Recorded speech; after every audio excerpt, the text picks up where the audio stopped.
Okay, so my name is Vanessa. I'm from the Untitled campus, and this is my 7th year at Fortune Kindergarten. So I want to talk to you a little bit about the nurtured heart approach. When I was doing my teaching credential online, they had a module on classroom management, and they shared a lot of different ways of classroom management, different theories, techniques, and one of them was the nurtured heart approach, and this one really resonated with me. And I was like, oh, I'll just give it a try.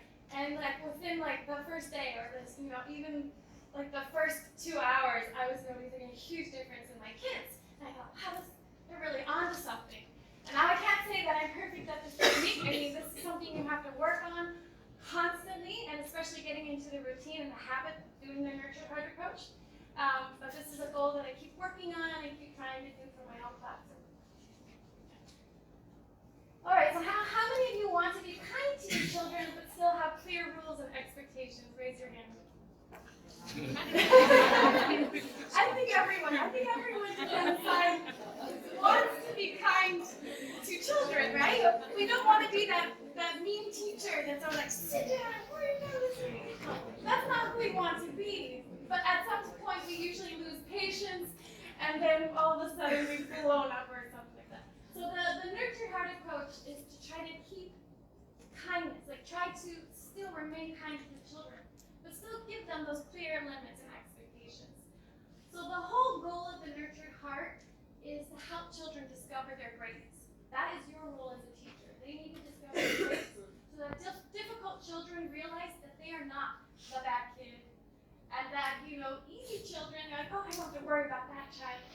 They realize they're not just the great kid, and that everyone realizes they are a great kid that has things to contribute. Everyone has a role in the classroom. They're all valued. All right, so our point is to ignite greatness. So how can we do that? Consistently looking for what's right with them as opposed to what's wrong with them. Encouraging the children to see what's right with each other. This is often people often don't think about this, because they think, oh yeah, I can just focus on how I treat children, but you also have to teach children how they treat each other. And sometimes you'll have that one child that's a very difficult child, as they would usually, as teachers sometimes say, and all the other kids have that same vibe, and they kind of pin that child as the difficult child. And you don't want that environment in the classroom. You want to build a culture of positivity in the classroom. You want to teach children to find all of those positive attributes about themselves and about each other. All right, so the real power we have with kids is our energy. Children hardly get noticed when they're doing something right, but as soon as something goes wrong, all of a sudden, all our energy goes on them. And the other speakers have kind of mentioned this a little bit, so I'm glad that we all kind of are connecting our PPTs a little bit together. So children, they're reading our energy. Our energy is telling them how we feel about them.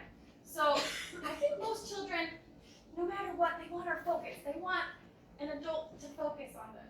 And children are going to realize that if they are disrespectful, they're going to get noticed more from adults. So a lot of times, a lot of children will act out because they like that feeling that they're getting a relationship out of you. Whether it's a good or bad relationship, doesn't really matter. They're making a connection to the teacher. And a lot of times energy, it's not necessarily words, but they can feel how somebody feels about them. So they can feel, oh, I'm bad, I messed up, there's something wrong with me. And they can spend their whole lives thinking about that. In fact, the person who started up the nurtured heart approach, Howard Glasser, he was a troubled kid, and everyone just thought he was a lost cause, and they just wrote him off. And then he finds, there's got to be another way of it. Kids like me can't just go through the cracks. So he came up with this whole approach because he wanted other kids that had that kind of childhood not to experience that pain that he did. If you think about all of the statements we make throughout the day as teachers, think about how many are positive. They have a statistic that when they were listening to teachers, 80 to 90% of what they were saying, what teachers were saying to children, were actually what they were doing wrong. Sit down, be quiet, blah, blah, blah, blah. So when a child misbehaves, if it's serious enough, okay, you need to address it, and later on I'll tell you how to address it. But you're not giving them your heart, your energy, your relationship. You just help them reset and move on. But when they do something right, you're giving them your relationship. You're giving them all that energy, giving them that attention, as we mentioned before. So there are 3 principles of the nurture heart approach. Just refusing to energize negativity.